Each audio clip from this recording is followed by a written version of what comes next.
Diabetes एक ऐसी बीमारी है जो जानता है इसके बारे में वो सुनते ही डर जाता है, और जो नहीं जानता वो सोचता है यार ये ऐसी क्या बला है जो लोग इससे डरते हैं। तो मैं आपको बता दूं भाई, डायबिटीज एक ऐसी बीमारी है जिसमें भूख लगती है, प्यास लगती है। आगे के सुने बिना आप क्या सोचोगे, यार ये तो अच्छी बात है, ये बीमारी तो फिर अच्छी चीज है। लोग भूख प्यास बढ़ाने के लिए तो साइप्रोहेप्टाडीन नामक सॉल्ट का यूज करते हैं मेडिसिन में, जैसे प्रेक्टिन, सिप्लेक्टिन, एपॉप सिरप, इन सब के अंदर क्या होता है, साइप्रोहेप्टाडीन होता है जो कि भूख प्यास बढ़ाता है। तो ये तो अच्छी बात है, ये बीमारी जो ये काम कर रही है।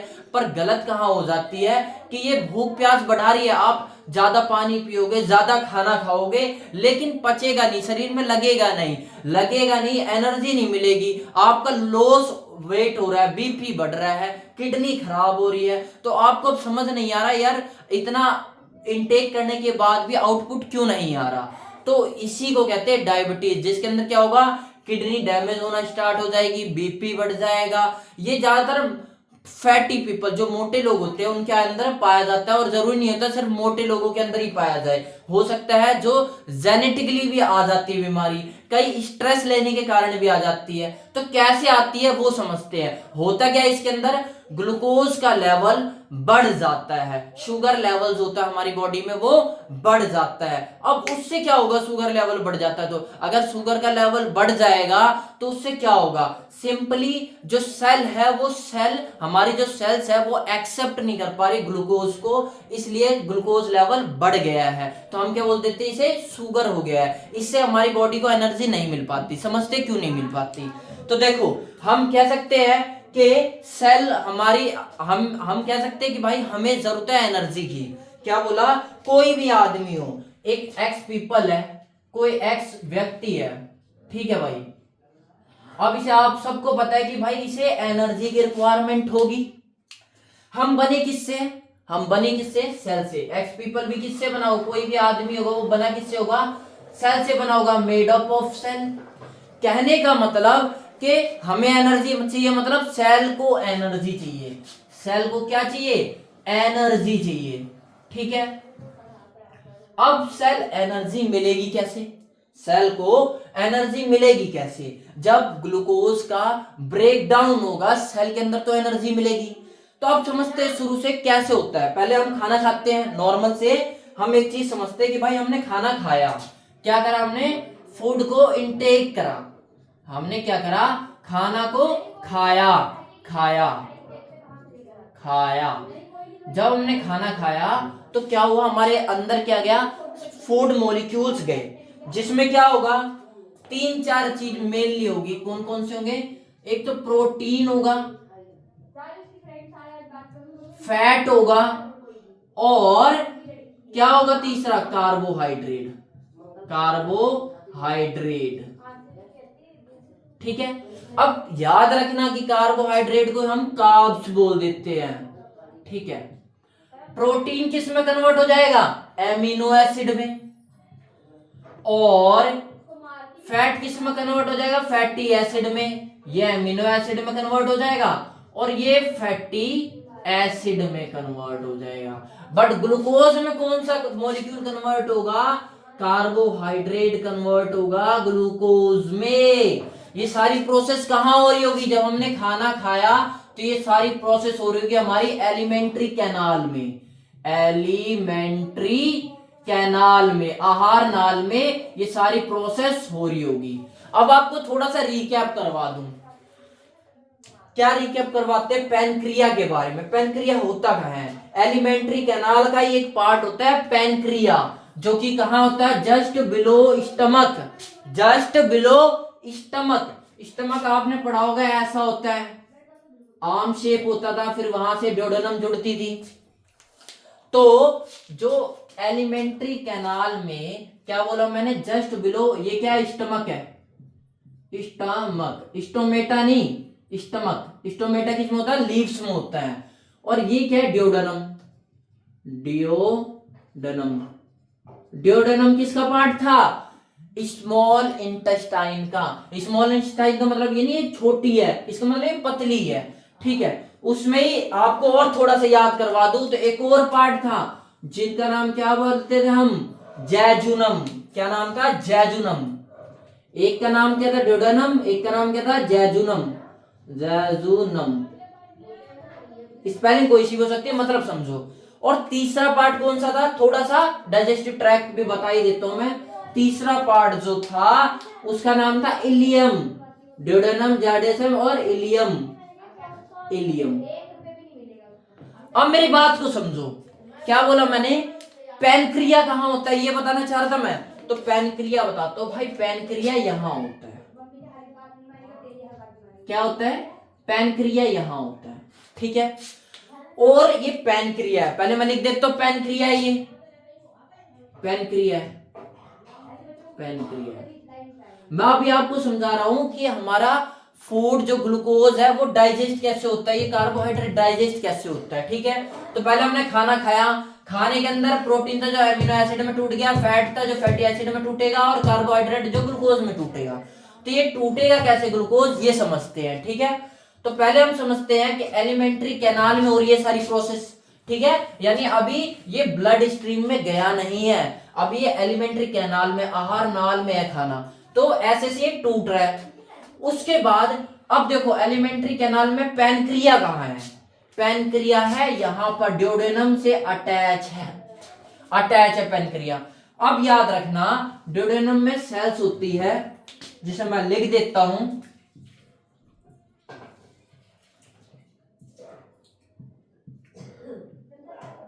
इन सेल्स का नाम लिख देता हूं मैं एक्टिनार सेल्स। क्या?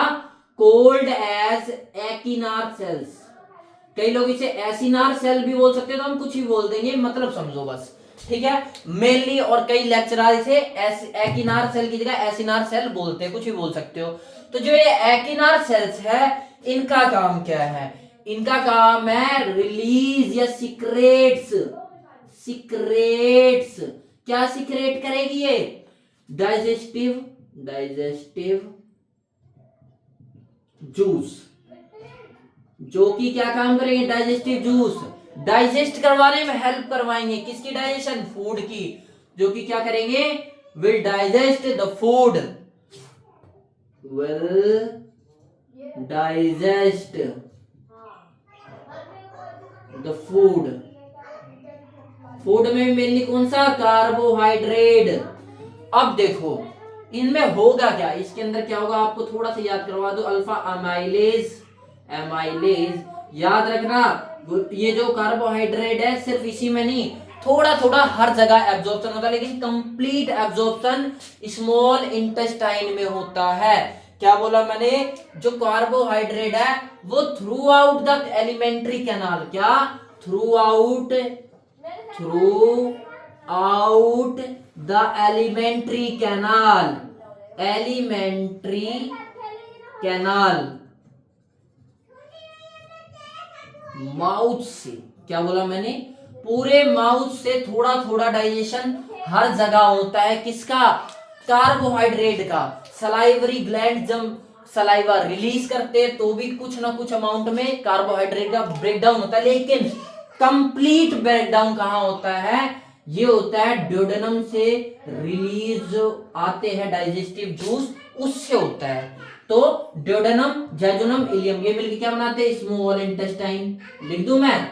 Small intestine. इसका मतलब ये नहीं कि ये क्या है, ये लॉन्ग है, लॉन्ग है, बड़ी है, पर इसका नाम स्मॉल इंटेस्टाइन क्यों पड़ा? क्योंकि ये नैरो है, थोड़ी सी पतली है। क्या है? नैरो है, ठीक है। थोड़ा थोड़ा नॉलेज आपको इसलिए भी देता चल रहा हूं कि भाई आगे कंपटीशन में हमें जोड़ जोड़ के पूछ लिया जाता है, तो ये नैरो है इसलिए। अच्छा, आगे बढ़ते हुए क्या सीखते हैं कि एक्टिनार सेल्स का फंक्शन समझ गए, चलो भाई डाइजेशन करता है, पर इसका रिलेशन ग्लूकोज से कहां है? ग्लूकोज से भी सुनो। एक्टिनार सेल में एक पोल लैंगरहांस, क्या नाम था? एक साइंटिस्ट का नाम था, जिसका नाम रख देता हूं मैं पोल, पोल लैंगरहांस। पोल लैंगरहांस नाम का एक साइंटिस्ट था, उसने क्या डिस्कवर करा कि भाई पैनक्रिया में सिर्फ एक्टिनार सेल्स नहीं होती, क्या होती है? एक्टिनार सेल्स हमने जब समझा तो ये रिलीज क्या हो रहे थे? अल्फा अमाइलेज और अल्फा ग्लाइकोसाइडेज। क्या? ग्लाइकोसाइडेज, ग्लाइकोसाइडेज रिलीज कर रहे थे। तो रिलीज करेंगे तो क्या ऐसे ही सीधा ब्लड स्ट्रीम में मिल जाएगा? नहीं, ये डक्ट के थ्रू कहां जाएगा? इनके अंदर जाएगा। डक्ट मतलब एक पाइप सी होगी जो कि एलिमेंट्री कैनाल के अंदर डाइजेस्टिव ट्यूब उसमें ले जाएगी, ठीक है। तो इस डक्ट का नाम हमने रखा था, क्या नाम रखा था? Duct of Wilson, duct of Wilson, Wilson, जो कि एलिमेंट्री कैनाल में जो पैनक्रिया है उसकी मेन डक्ट है। क्या बोलेंगे हम इसे? Main duct of pancreas, main duct of pancreas. Duct मतलब सिंपली एक पाइप सी है, ठीक है। Main duct of pancreas, duct of Wilson, ठीक है। आगे बढ़ते हुए हम सीखते हैं कि पोल लैंगरहांस ने करा क्या था। पोल लैंगरहांस ने पता है क्या करा था? एलिमेंट्री कैनाल में देखा उसने कि भाई इसमें एक और सेल्स पाई जा रही है जो कि आइलैंड्स के फॉर्म में है, आइलैंड्स के फॉर्म में। क्या? एक और सेल्स पाई जा रही है जो कि आइलैंड्स के फॉर्म में है। उनपे मल्टीपल लेयर्स है, मेनली हर एक में लेयर जो विजिबल हो रही थी वो कौन सी? 2 लेयर्स विजिबल हो रही थी। तो ये सेल है और सेल कैसी है? आइलैंड शेप की है। तो जब ये आइलैंड शेप की है तो इसका नाम मैं रख दूं आइलैंड शेप की है। किस शेप की है? आइलैंड शेप की है। तो इसका नाम हमने पोल लैंगरहांस ने क्या रख दिया था? Islets of Langerhans, islets of Langerhans, Langerhans, ठीक है। इस सेल्स का नाम क्या पड़ गया? Islets of Langerhans. क्यों पड़ा? समझ गया? क्योंकि भाई पोल लैंगरहांस ने डिस्कवरी की थी। किसकी डिस्कवरी की थी? इन्होंने एक आइलैंड्स टाइप के सेल्स की डिस्कवरी करी थी जिसका नाम पड़ गया आइलेट्स ऑफ लैंगरहांस। आगे बढ़ते हुए क्या सीखते हैं हम कि अब देखो ये सेल्स कैसी थी? 2 टाइप से रिलीज हो रही थी, मैंने बताया ना। एक तो अंदर वाली सेल्स और एक बाहर वाली, ऐसे लेयर सी बन रही थी, ठीक है। तो एक का नाम रख देते हैं बीटा सेल्स, बीटा सेल्स। ऐसी दूसरे का नाम रख देते हैं अल्फा सेल। ये जो रख देते, ये रखे हुए हैं नाम ऑलरेडी, मैं अपनी तरफ से नहीं बना रहा। तो इसका नाम रख देते अल्फा सेल्स, अल्फा सेल्स। अब नोटिस क्या किया गया? ये बीटा सेल और अल्फा सेल है, दोनों ही किसको? ग्लूकोज के लेवल को मेंटेन करने में हेल्प कर रही है। क्या कर रही है दोनों सेल्स? ग्लूकोज का लेवल इंक्रीज हो रहा है, डिक्रीज हो रहा है, उसको हेल्प कर रही है। कौन? ये दोनों ही सेल्स, ये भी सेल और ये भी सेल।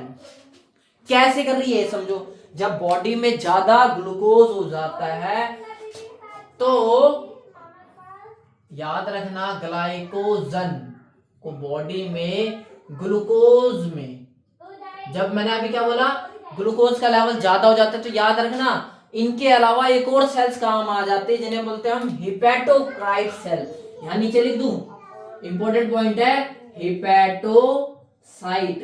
हिपैटोसाइट मतलब समझ गए होगा, लीवर के रिलेटेड, यानी लीवर की सेल होती है, वो क्या करने लग जाती है? अपने को स्टोर करने लग जाती है ग्लाइकोजन के फॉर्म में। किसको? ग्लूकोज को। हिपैटोक्राइट सेल्स होती है जो। अब वापस अपने टॉपिक पे आते हैं, अल्फा सेल बीटा सेल। तो बीटा सेल्स क्या करती है? जो हमारी बॉडी में ग्लाइकोजन होता है उसे ब्रेक डाउन करवाती है ग्लूकोज में। कैसे ब्रेक डाउन करवाती है? With the help of glucagon, glucagon की सहायता से, ठीक है। अब समझते हैं हम अल्फा सेल्स की क्या फंक्शन है। मोस्ट इंपॉर्टेंट फंक्शन है। क्यों?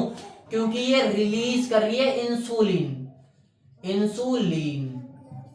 अब बोलो सर इंसुलिन तो सुना हुआ है। यस, जब भी आप डायबिटीज पढ़ोगे तो मोस्ट ऑफ द केसेस जहां भी आप दवाई लेने जाओगे तो आप इंसुलिन के बारे में जरूर सुन लोगे। तो अब आप बोलो सर मैंने तो मेटफॉर्मिन के बारे में पढ़ा है, ये वो पढ़ा है, पर इंसुलिन, भाई इंसुलिन के साथ साथ ही वो भी काम क्या कर रही है? इंसुलिन प्रोडक्शन का या फिर उसे मैनेजमेंट का ही काम करते हैं जितने भी अदर सोर्ट ऑफ मेडिसिन है, ठीक है। तो अब हम समझते हैं कि इंसुलिन जो कि अल्फा सेल से रिलीज हो रहा है, क्या मैंने बोला कि जो इंसुलिन है जो कि अल्फा सेल से रिलीज हो रहा है वो कैसे काम करेगा, ठीक है। अब देखना, याद रखना, कई किताबों में ऐसे लिखा रहता है लेकिन कईयों में उल्टा लिखा रहता है। कौन सा लिखा रहता है? अल्फा सेल की जगह बोल देते हैं हम बीटा सेल्स। क्या? Beta cells. लिख दूं मैं बीटा सेल्स? लिख दिया। और अल्फा सेल्स इसका नाम रख देते हैं अल्फा सेल्स। अब आप बोलोगे सर हम क्या करेक्ट मारे? भाई एनटीए की गाइडलाइन के हिसाब से अब मैंने जो बताया वो करेक्ट मानोगे, क्योंकि बाद में आते थे डेवलपमेंट हुई कि मोस्टली इससे ही हो रहा है। तो बीटा सेल्स क्या है? इंसुलिन रिलीज करती है। 3-4 बार बोलो, बीटा सेल्स क्या करती है? इंसुलिन रिलीज करती है। बीटा सेल्स क्या करती है? इंसुलिन रिलीज करती है। अब इंसुलिन का काम क्या होता है? भाई इसी का तो काम है। ये क्या है? ये डिलीवरी बॉय है। क्या है? ये डिलीवरी बॉय का काम क्या करता है? क्या करता है? डिलीवरी बॉय, जिन्हें हम साइंस की लैंग्वेज में क्या बोल देते हैं? बायोलॉजी में क्या बोलते थे? ये करियर का, कोरियर का या कैरियर का काम कर रहा है। किसका? कोरियर या कैरियर का काम कर रहा है। अब किसे कैरियर मतलब कैरी करने वाला, वोम टू कैरी, किसको कैरी करना है? ग्लूकोज को। अब देखो, ग्लूकोज मान लो डाइजेस्ट हो गया, ठीक है। तो अब ये क्या करेगा? यहां से इंसुलिन रिलीज हो रहा है। अब आपने एक चीज नोटिस करा कि वहां पे एक डक्ट में, एक पाइप में क्या बाइल जूसेस रिलीज कर रही है पैनक्रिया। क्या कर रही है? पैनक्रिया का काम क्या कर रही है? पैनक्रिया, ये जो पैनक्रिया है, पैनक्रिया क्या कर रही है? डक्ट में रिलीज कर रही है। क्या कर रही है? पाइप के थ्रू भी कुछ सब्सटेंस रिलीज कर रही है, केमिकल सब्सटेंसेस, जो कि केमिकल एंजाइम होते हैं, जैसे मैंने अल्फा एमाइलेज, अल्फा ग्लूकोसाइडेज, ये भी रिलीज कर रही है।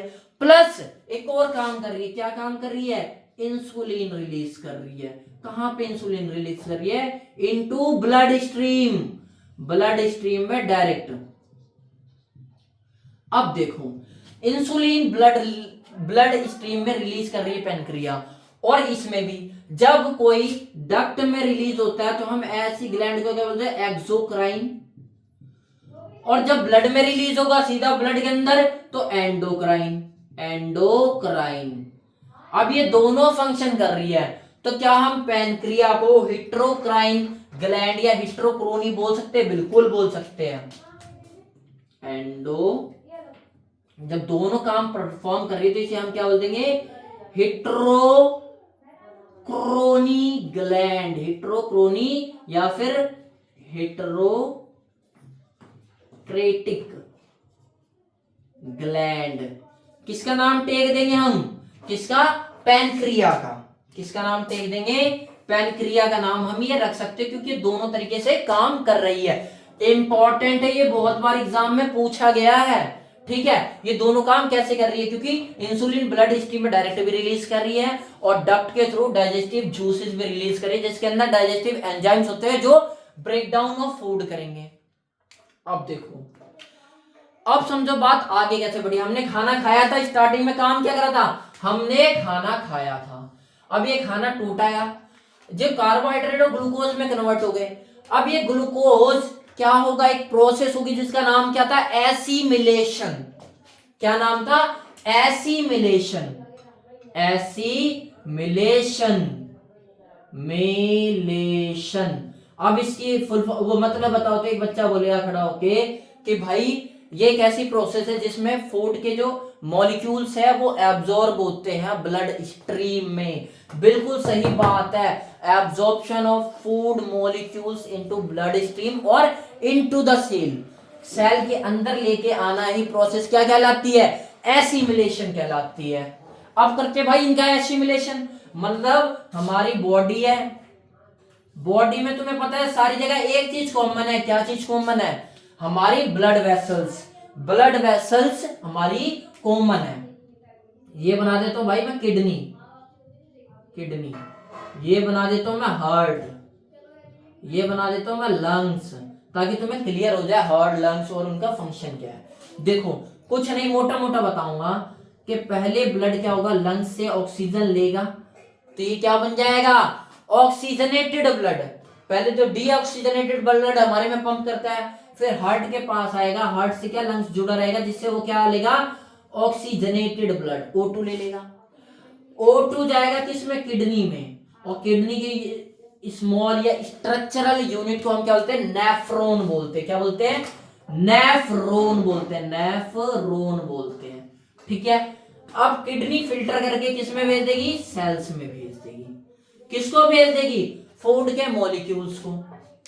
अब कहने का मतलब क्या है कि ये क्या हो रहा है, अल्टीमेटली सब कुछ क्या क्या गोल गोल घूम रहा है, ब्लड घूम रहा है। ब्लड के अंदर क्या होगा, फूड के मॉलिक्यूल्स होंगे। तो समझ गए होंगे कि ब्लड का फ्लो जहां अच्छा होगा वहां एनर्जी लेवल अच्छा होगा।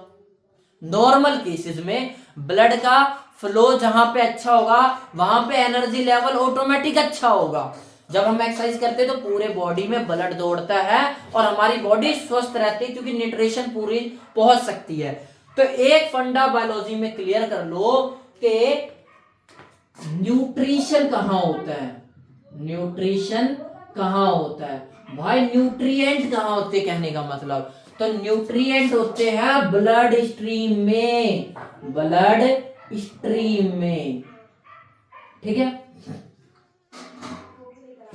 ये फंडा आप क्लियर कर लो कि न्यूट्रिएंट्स कहां होते हैं, ब्लड स्ट्रीम्स में होते हैं। अब देखो क्या हुआ, हमने खाना खाया, ये पचा पच के एसिमिलेशन के लिए गया। एसिमिलेशन मतलब ये किसके अंदर गया भाई, ये गया ब्लड स्ट्रीम में। ब्लड स्ट्रीम मतलब नसों में गया। नसों में जाके पहले ये कहां जाएगा, किडनी पे जाएगा। क्या जाएगा, किडनी के पास जाएगा, किडनी फिल्टर करेगी। पहले कहां से आया था, लंग से आया था, फिर हार्ट, लंग से हवा आई थी जो कि ऑक्सीजनेटेड कर दी, फिर हार्ट से पंप होकर किडनी में गया था, किडनी ने फिल्टर करा। तो उसके बाद ये कहां जाएगा, जगह जगह जाएगा और सारी सेल्स को देगा। एक सेल ये बना देता हूं, एक सेल ये बना देता हूं। इन सेल्स को क्या प्रोवाइड करेगा, ये एनर्जी मॉलिक्यूल्स प्रोवाइड करेगा, फैट प्रोवाइड करेगा, जो फैटी एसिड में तोड़ा है, अमीनो एसिड में तोड़ा है, ग्लूकोज में तोड़ा है, इन्हें प्रोवाइड करेगा। अब देखो समझो बात को, अब आगे क्या होगा भाई, ये ग्लूकोज पहले इसके अंदर आया, किसके अंदर आया, ब्लड स्ट्रीम में आया। चलो भाई बना देता हूं, ग्लूकोज को मैं एक इससे शो करता हूं कि भाई ग्लूकोज तारे की तरह है। किसकी तरह है, तारे की तरह। लिख दूं मैं जी, छोटा सा जी। ये ग्लूकोज हांड रहा है भाई हमारी बॉडी में, हमारी बॉडी में ग्लूकोज का मॉलिक्यूल हांड रहा है। अभी एनर्जी नहीं बनी, हमें अल्टीमेट क्या करना है, हमें तो एनर्जी से मतलब है, एनर्जी बनेगी ग्लूकोज से। इसलिए अब देखो ग्लूकोज का प्रोसेस समझो, ग्लूकोज पच के एसिमिलेट होके ब्लड स्ट्रीम में हांड रहा है, घूम रहा है। ठीक है, अब क्या होगा, इससे ग्लूकोज का होगा क्या, अभी तक हांड रहा है। अब इंसुलिन अब काम करेगा, इंसुलिन अब काम करेगा, इंसुलिन अब काम करेगा। कैसे काम करेगा वो समझते हैं भाई। ये क्या करेगा, ये कैरियर है, डिलीवरी बॉय है। यही तो मैंने क्या बताया था अभी आपको, इंसुलिन क्या होता है, डिलीवरी बॉय होता है। तो किसे कैरी करेगा, लिख दूं मैं, रेड कलर में इंसुलिन बनाया था, इंसुलिन लिख देता हूं कि ये इंसुलिन को कैरी करेगा, लेके जाएगा इधर से उधर। तो लेके जाएगा, लिख देता हूं क्या कैरी करेगा, ग्लूकोज कैरी करेगा। क्या बोला मैंने, जो ये बीटा सेल से इंसुलिन रिलीज हो रहे हैं वो क्या कैरी करेंगे, डिलीवरी बॉय का काम कर रहे हैं। तो ये इंसुलिन रिलीज करने के बाद जब बीटा सेल्स ये ग्लूकोज को ट्रांसपोर्ट करेंगे। कहने का मतलब ब्लड स्ट्रीम में ग्लूकोज अंडर है, इसे किसके अंदर लाना है भाई, इसे सेल के अंदर लाना है। ठीक है, इन सब ग्लूकोज को सेल्स के अंदर लाना है ना, सेल को तो रिक्वायरमेंट है, एनर्जी बनाने की जरूरत है, तो इसे ग्लूकोज की रिक्वायरमेंट है। तो ये इसके अंदर कौन लेके आएगा, with the help of insulin. Insulin क्या करेगा, इसे पकड़ के लाएगा, ग्लूकोज के मॉलिक्यूल को चीनी की थैली की तरह लाके फेंक देगा किसके अंदर, सेल्स के अंदर। भाई जाओ, सेल के अंदर जाएगी, एनर्जी बनेगी, और जब एनर्जी बनेगी तो हमारी क्या हो जाती है, तो एनर्जी मिलेगी, एनर्जी मिलेगी। अब एनर्जी तुमने सोचा नहीं कि एनर्जी बनेगी कैसे, छोटा सा पॉइंट समझ लो कैसे बनेगी। क्योंकि ग्लूकोज मॉलिक्यूल जो होती है वो क्या होते हैं, loads of covalent bond, covalent bond and ionic bond, ionic bond. ये कोवेलेंट बॉन्ड और आयनिक बॉन्ड में से बने होते हैं। जब ये कोवेलेंट और आयनिक बॉन्ड ब्रेक डाउन होगा, जब फूड का ग्लूकोज का ब्रेक डाउन होगा तो ये बॉन्ड टूटेंगे, और जब तुम्हें पता है बॉन्ड टूटेंगे तो एनर्जी रिलीज होगी, एनर्जी रिलीज होगी। एक पॉइंट और बताओ, ये एनर्जी किस फॉर्म में रिलीज होगी? ये एनर्जी एटीपी के फॉर्म में रिलीज होगी, जिसे हम क्या बोलते हैं? Cell currency. किसकी एनर्जी? एनर्जी की। एडिनो ट्राइफॉस्फेट, ऐसा कुछ आपने पढ़ा होगा। ठीक है, आगे बढ़ते हैं। तो एनर्जी मिल गई, ये हमारा नॉर्मल प्रोसेस था। ठीक है, क्या हुआ? ग्लूकोज आया और इसके अंदर चला गया। अब ये देखो कैरियर, जब ये डिलीवरी बॉय ग्लूकोज मॉलिक्यूल्स को सेल में लाएगा तो कैसे लाएगा? आप पढ़ते हैं, थोड़ा सा डीप में पढ़ते हैं। देखो, आपने सेल मेम्ब्रेन देखा होगा। सेल मेम्ब्रेन में अगर किसी बच्चे ने पढ़ा हो तो उसने कुछ इस टाइप की स्ट्रक्चर्स पढ़ी होगी। ये लिपिड की लेयर होती है। ठीक है, जैसे ही ग्लूकोज मॉलिक्यूल आएगा, कैसे आएगा? तो ये इंसुलिन क्या करेगा? इसे लेकर आएगा। कैसे लेकर आएगा? पहले इंसुलिन ऐसे करेगा, यहां पहले आएगा, आगे आएगा ना, तो इंसुलिन के यहां पे रिसेप्टर प्रेजेंट होंगे। क्या?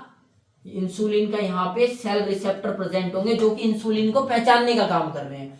अब इंसुलिन आके यहाँ जुड़ जाएगा, इंसुलिन को मैं स्टार बना दे रहा हूं ऐसा। ठीक है, अब इंसुलिन आके यहाँ स्टार की तरह, सबस्ट्रेट की तरह जुड़ जाएगा। जो जुड़ता है उसे सबस्ट्रेट बोलते हैं। जब जुड़ जाएगा, जैसे ही जुड़ेगा, सेल के अंदर एक मेटाबॉलिक पाथवे एक्टिवेट हो जाएगी।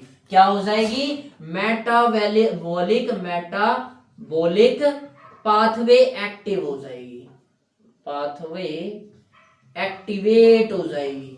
जब ये मेटाबॉलिक पाथवे एक्टिवेट होगी तो क्या होगा? जब ये पाथवे एक्टिवेट होगी ना, तो एक ग्लूट नाम का क्या होता है? ग्लूकोज ट्रांसपोर्टर होता है। क्या? ग्लूट।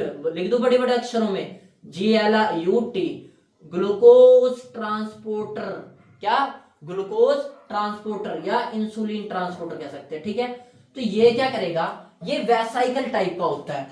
जब ये वेसाइकल टाइप का होगा ना, ऐसे गोल गोल सा होगा। कैसा होगा? इसको थोड़ा समझते हैं। ऐसे होगा, ये ऐसी स्ट्रक्चर होगी कुछ। ठीक है, ये राउंड राउंड गोल गोल को घूमता हुआ जाएगा। जब इंसुलिन का मॉलिक्यूल एज अ सबस्ट्रेट आके इंसुलिन रिसेप्टर पे आके जब अटैच होगा, इंसुलिन रिसेप्टर कहां पे? सेल मेम्ब्रेन पे। जब ये आके इस पे अटैच होगा तो ये वेसाइकल घूम के जाएगा और कहां जाएगा? ये भाई सेल मेम्ब्रेन पे जाएगा और इसका दरवाजा खोल देगा। समझ में आया? यहां अटैच हो गया। जब ये अटैच हो गया तो अपने आप दरवाजा ओपन हो गया। ओपन हो गया तो ग्लूकोज के मॉलिक्यूल यहां एंटर कर जाएंगे और ये टूट के फाइनली हमें एनर्जी मिल जाएगी। ऐसे एनर्जी मिल रही है, एनर्जी मिल रही है तो बॉडी अच्छे से काम कर रही है। जब बॉडी अच्छे से काम कर रही है तो बढ़िया काम हो रहा है। एक बार देखियो, वीडियो बंद तो रही है ना, एनर्जी अभी मिल रही है तो बढ़िया काम चल रहा है। ठीक है, अब आगे बढ़ के हम थोड़ा सा और एक्स्ट्रा सीखते हैं भाई।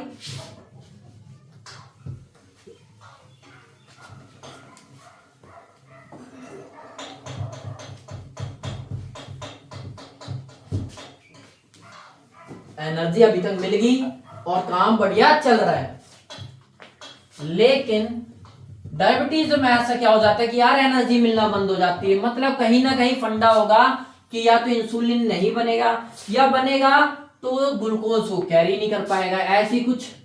ठीक है, समझते हैं। पानी ले देना, मार खाए।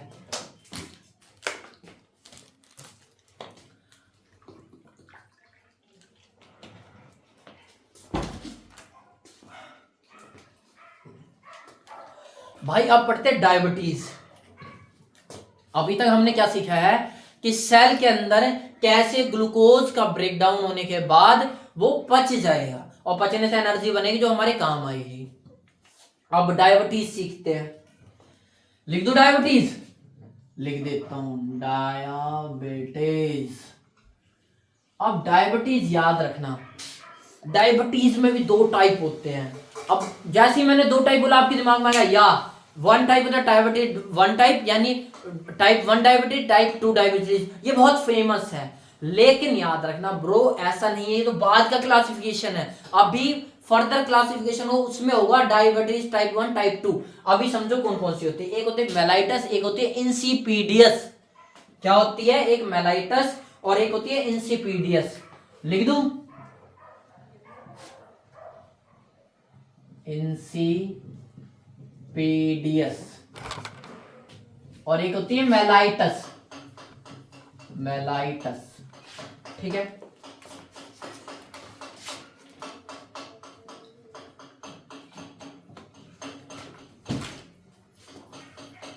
आप समझना इंसिपीडियस के अंदर क्या होगा और मेलाइटस के अंदर, जो आपने पढ़ा है ना डायबिटीज, कि आप डायबिटीज डायबिटीज चलाते हो, टाइप 2 डायबिटीज होती है। क्या टाइप 2 डायबिटीज होती है। और टाइप 1 डायबिटीज भी होती है, जो मेलाइटस में 1 टाइप भी डायबिटीज होती है, और इंसिपीडियस भी होती है। तो हम थोड़ा सा अच्छे समझते हैं। देखो किडनी में दिक्कत आ गई, किडनी क्या कर पा रही है, किडनी है, किडनी अल्टीमेटली क्या कर रही थी, फिल्टर कर रही थी। अब ये फिल्टर अच्छे से नहीं कर पा रही, बहुत सारे रीजन हो सकते हैं, एनवायरमेंटल फैक्टर है, जेनेटिक डिसीज, या फिर कोई ऐसी डिसीज जो अभी बॉडी में हुई हो। जब किडनी प्रॉपर फंक्शन नहीं कर पाती तो होता क्या है, होता क्या है कि भाई ग्लूकोज के जो मॉलिक्यूल्स आए हैं फूड के थ्रू, जो ग्लूकोज के मॉलिक्यूल हमने खाना खाया वो आए हैं फूड के थ्रू, तो ये क्या हो पा रहे हैं, वो डायरेक्ट निकल जा रही है यूरिन के थ्रू। और याद रखना ग्लूकोज की एक प्रॉपर्टी है जिसे हम बोलते हैं ओस्मोटिक प्रॉपर्टी।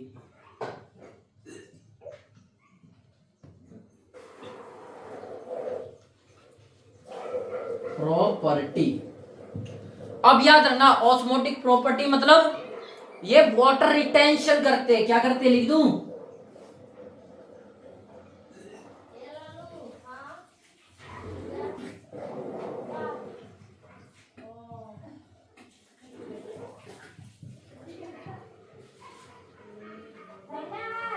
वाटर रिटेंट करते हैं, मतलब वाटर को ये होल्ड करते हैं।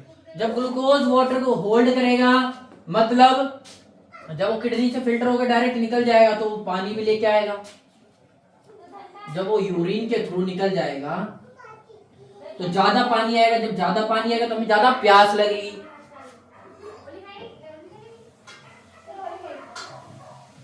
ज्यादा प्यास लगेगी तो उसको हम बोलते हैं परसिस्टेंट थर्स्ट, यानी लगातार प्यास लग रही, ज्यादा प्यास लग रही है। आगे बढ़ते हैं। अब ज्यादा भूख भी लगेगी, क्यों लगेगी वो समझते लास्ट में। अभी किडनी का फंक्शन नहीं कर पाएगी। याद रखना इंसिपीडियस में क्या हो रहा है, किडनी प्रॉपर फंक्शन नहीं कर पा रही तो क्या हो जाता है, डायबिटीज हो जाती है। कैसे हो जाती है यार, किडनी प्रॉपर फंक्शन नहीं कर पाती, यानी ग्लूकोज को रिलीज कर देगी थ्रू आउट बॉडी, बॉडी से बाहर रिलीज कर देगी आउट ऑफ बॉडी। तो जब ये आउट ऑफ बॉडी जब बाहर रिलीज कर देगी तो क्या ग्लूकोज सेल तक पहुंच पाएगा, नहीं पहुंच पाएगा। जब सेल तक नहीं पहुंच पाएगा तो एनर्जी नहीं मिलेगी। तो कहने का मतलब डायबिटीज हो जाएगी। क्या हो जाएगा, ग्लूकोज के अंदर डायरेक्ट रिलीज हो जा रहा है आउट ऑफ बॉडी, बॉडी से बाहर रिलीज हो जा रहा है, चला जा रहा है यूरिन के थ्रू।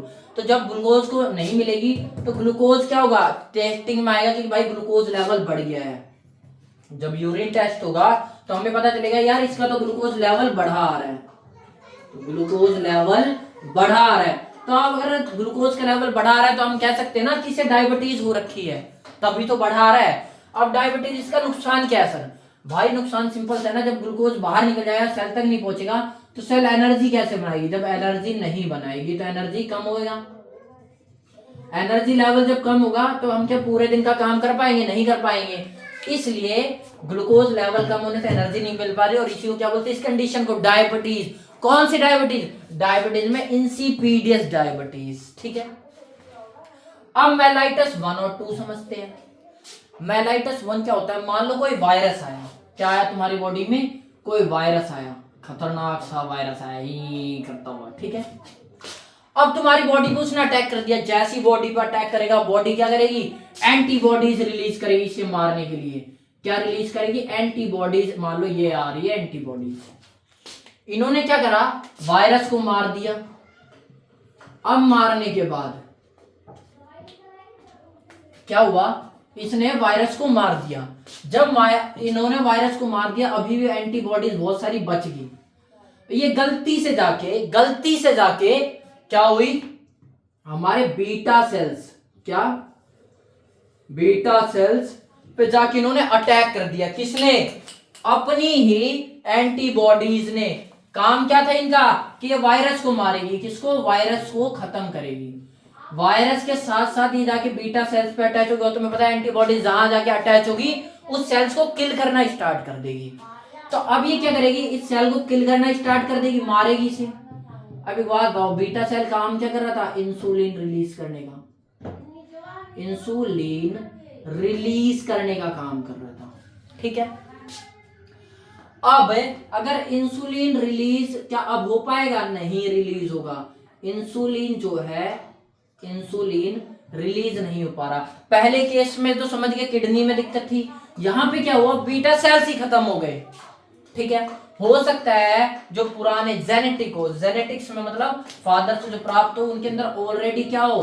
बीटा सेल्स ऐसी हो जो बीटा सेल्स हो ही ना पैनक्रिया में, या प्रॉपर काम नहीं करती हो। तो जेनेटिकली हो सकता है, जेनेटिकली। या फिर कंडीशन यही हो सकती है। कौन सी कंडीशन है? Another auto immune. मतलब हमारी क्या काम था? इम्यूनिटी का काम था। ऑटो इम्यूनिटी, इम्यूनिटी का काम था। लेकिन इसने क्या करा भाई? अपने ही सेल्स को मार दिया। अपने को मतलब ऑटो लिख सकते हैं। और डिसऑर्डर, डिसीज है ना ये, ऑटो इम्यून डिसऑर्डर। क्यों? हमारे ही इम्यून सिस्टम ने बॉडी सेल्स को बनाया था ताकि वायरस मार सके। ये वायरस को तो मार दिया, लेकिन एंटीबॉडीज आके बीटा सेल्स पर अटैच कर गई, जिससे इंसुलिन नहीं रिलीज होगा। जब इंसुलिन नहीं रिलीज होगा तो ये क्या हो जाएगा भाई? ग्लूकोज जो बन रहा था वो ब्लड स्ट्रीम में कैसे जा ही नहीं पाएगा अंदर। और जब ये ग्लूकोज ब्लड स्ट्रीम में नहीं जा पाएगा, मतलब बॉडी प्रॉपर मात्रा में इंसुलिन बना तो रही है, उस टाइम क्यों नहीं जा पाया था? क्योंकि भाई ग्लूकोज फिल्टरों के बाहर निकल जा रहा था। अब क्या हो रहा है? ग्लूकोज प्रॉपर बन रहा है, किडनी प्रॉपर काम कर रही है, लेकिन उसे इंसुलिन नहीं मिल पा रहा। तो ये ब्लड स्ट्रीम में ये ग्लूकोज है, इसकी कहानी यही ओवर। ये यहां जा ही नहीं पाएगा क्योंकि यही मर गया ना यार। ये जब ये मर गया, इंसुलिन रहा नहीं, तो डिलीवरी बॉय जब रहेगा नहीं तो क्या ये ग्लूकोज यहां अंदर जाएगा? नहीं जाएगा। कौन लेके जाता? Delivery boy. डिलीवरी बॉय मर गया तो ऐसे कंडीशन क्या होगा? ग्लूकोज की मात्रा फिर क्या होगी?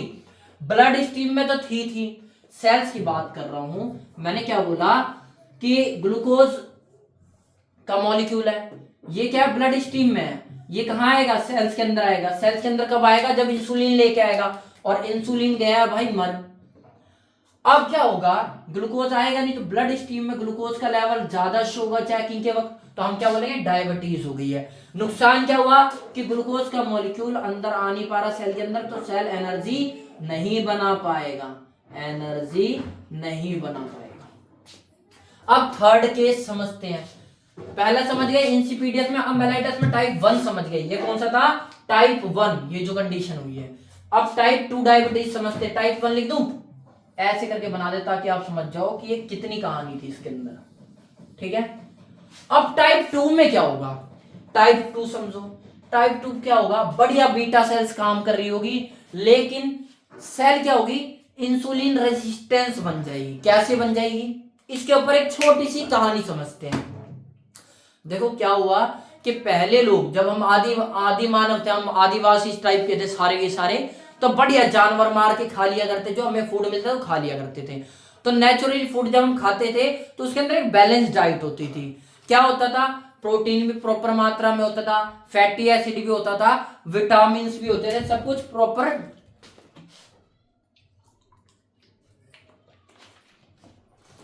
प्रॉपर मात्रा में होता था। जैसे जैसे आगे बढ़ा, इंडस्ट्रियलाइजेशन आया, शहरीकरण आया, लोग खेती करने लग गए, फिर फैक्ट्रियों में बनने लग गया माल। तो सरकार ने देखा कि यार जैसे जैसे इंडस्ट्रियलाइजेशन आया, वैसे वैसे उन्होंने एक बीमारी और लेके आया जिसका नाम था डायबिटीज। लोगों के अंदर डायबिटीज बढ़ रही थी, और उसके साथ एक और चीज लेके आया। क्या लेके आया? फैट की प्रॉब्लम। लोग फैटी होते जा रहे थे, वो फैटी हो पा रहे थे तो काम नहीं कर पाते थे प्रॉपर, तो जनता को प्रॉब्लम हो रही थी। तो लोग, सरकार ने क्या सोचा कि यार जनता को प्रॉब्लम हो रही है क्योंकि वो मोटे हो रहे हैं, तो क्यों ना हम ऐसे फूड टाइप को प्रमोट करें जिनके अंदर फैट का लेवल कम हो। अब उन्होंने क्या करा? ऐसे फूड को प्रमोट स्टार्ट कर दिया जिसमें फूड का लेवल कम हो, और जिस फूड में फूड का लेवल कम हो, फैट का लेवल कम हो, ऐसे फूड को कहते हैं लो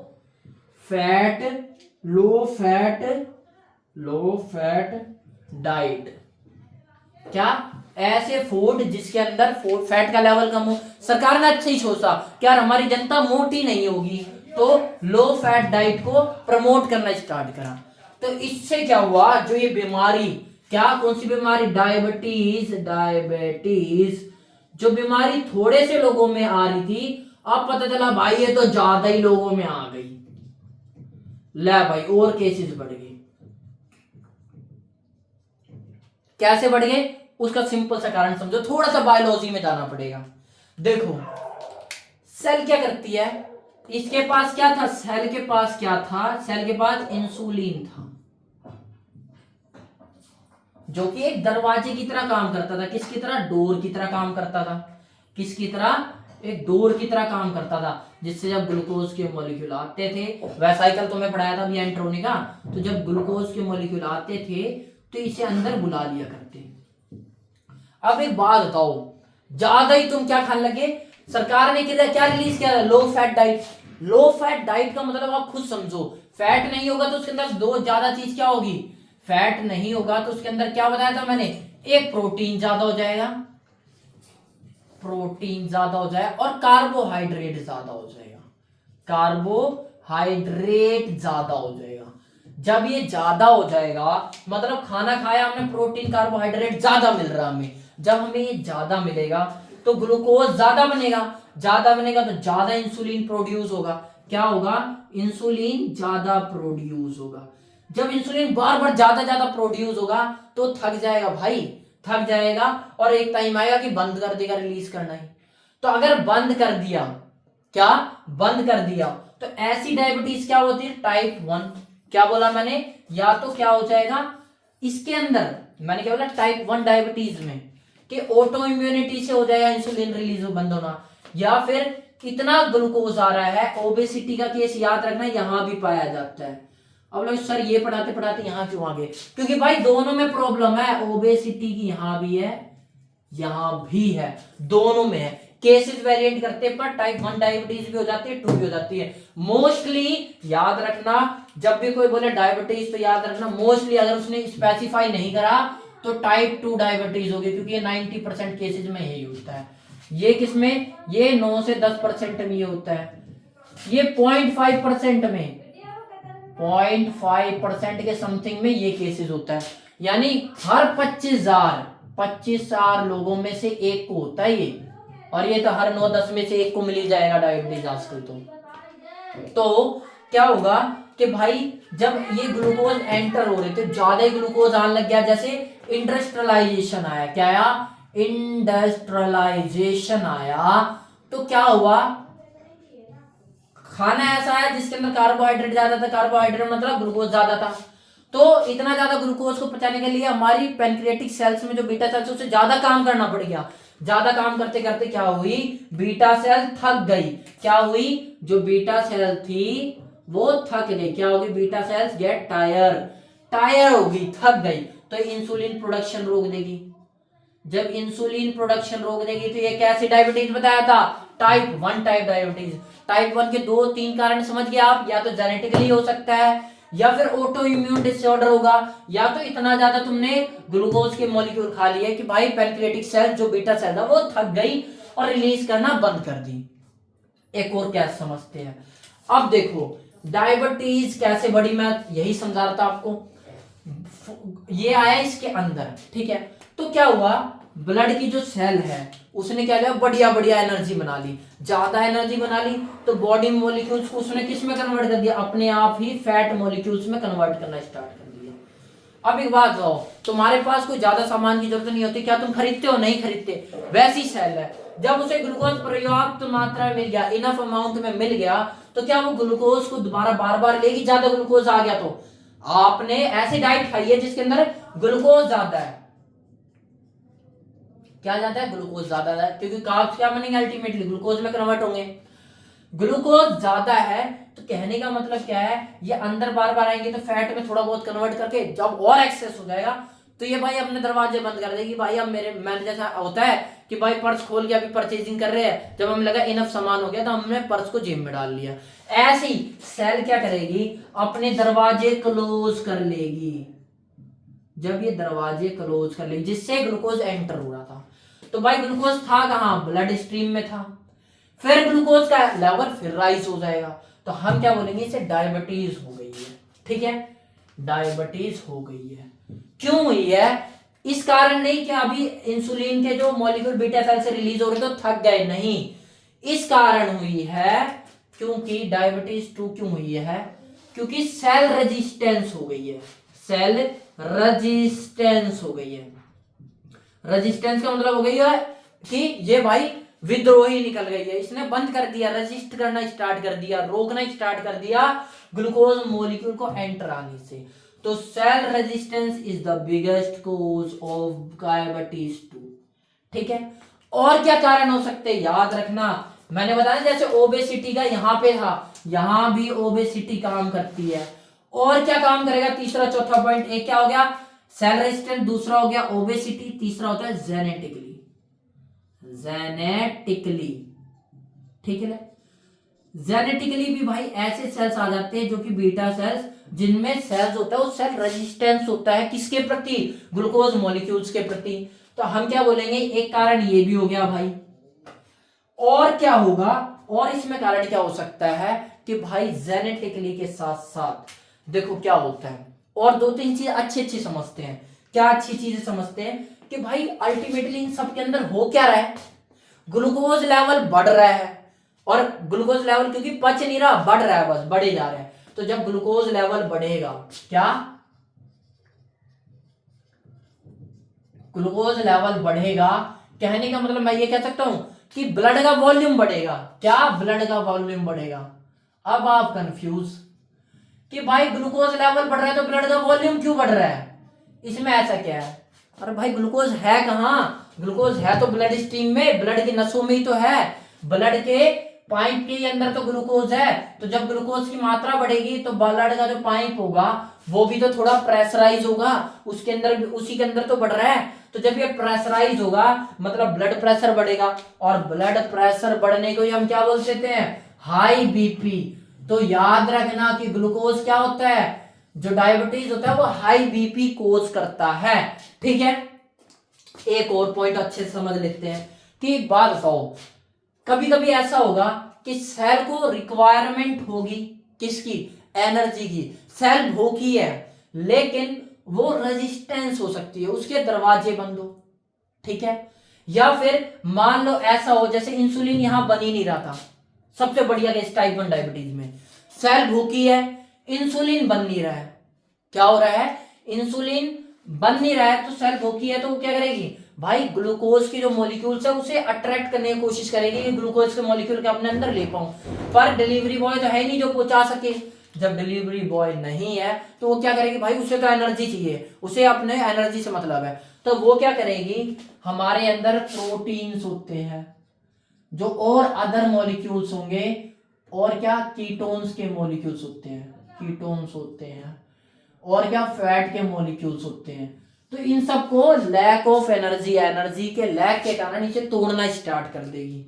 किनको, मैंने क्या बोला कि फैट मॉलिक्यूल्स है, और क्या कीटोन्स के मॉलिक्यूल, कीटोन और फैट से ही मिलके तो प्रोटीन टाइप का बनता है।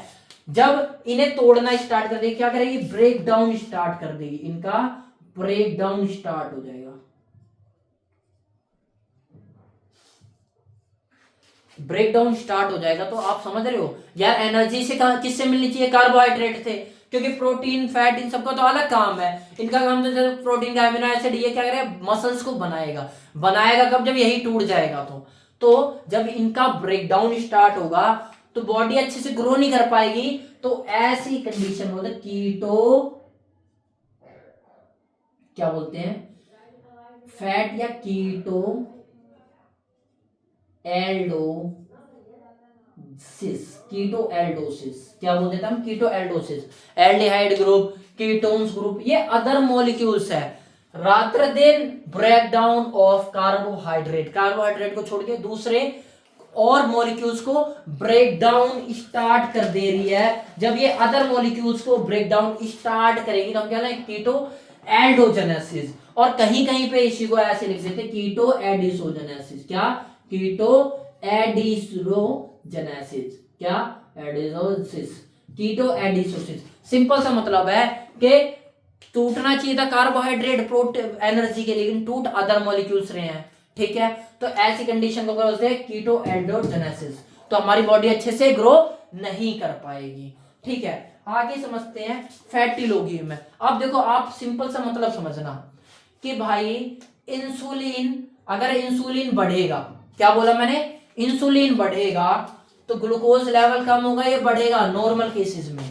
जब इंसुलिन बढ़ेगा तो ग्लूकोज को ज्यादा कैरी आउट कर पाएगा, तो ग्लूकोज का लेवल कम हो जाएगा। और जब इंसुलिन कम होगा, क्या बोला मैंने, जब इंसुलिन ही कम हो जाएगा तो ग्लूकोज का लेवल क्या होगा, बढ़ना स्टार्ट हो जाएगा। क्या हो जाएगा, बढ़ना स्टार्ट हो जाएगा। अब याद रखना, जब ग्लूकोज का लेवल घटना स्टार्ट होगा तो वेट क्या होगा, वेट बढ़ेगा। क्या कह रहे हो सर, वेट बढ़ेगा, अभी तो बोला एनर्जी नहीं मिलेगी। एनर्जी नहीं मिलेगी तो क्या हुआ, जब इंसुलिन का लेवल बढ़ा है तो क्या हुआ, ग्लूकोज का लेवल घटा है। जब ग्लूकोज का लेवल घटा है तो सिंपल सा मतलब समझो ना, वेट गेन स्टार्ट हो जाएगा, ठीक है। मैंने क्या बोला, जब इंसुलिन का लेवल बढ़ गया तो वेट गेन होना स्टार्ट हो गया। और एक और फंडा समझो कि इंसुलिन का लेवल अगर घट गया तो वेट यहां पे क्या हो रहा है, लॉस होना स्टार्ट हो जाएगा। तो जरूरी नहीं है जो फैटी लोग हो वो और फैट नहीं हो पाएंगे, वो और फैट हो जाएंगे, क्योंकि भाई फैट ज्यादा डिपॉजिट होता रहेगा, फैट लेना बंद हो जाएगा, ग्लूकोज उसके अंदर ज्यादा हो जाएगा तो मोटे पीपल हो जाएंगे। तो मोटा भी हो सकता है और पतला भी हो सकता है। ये कंसेप्ट याद रखना कि इंसुलिन जब बढ़ेगा तो ग्लूकोज लेवल तो कम हो जाए लेकिन वेट बढ़ भी सकता है। और इंसुलिन जब घटेगा तो जब इंसुलिन घटेगा, इंसुलिन लिख दो, इंसुलिन घटेगा तो ग्लूकोज लेवल भी घटेगा, उसके साथ साथ ये कम भी होना स्टार्ट हो जाएगा। क्या, वेट कम भी होना स्टार्ट हो जाएगा, ठीक है।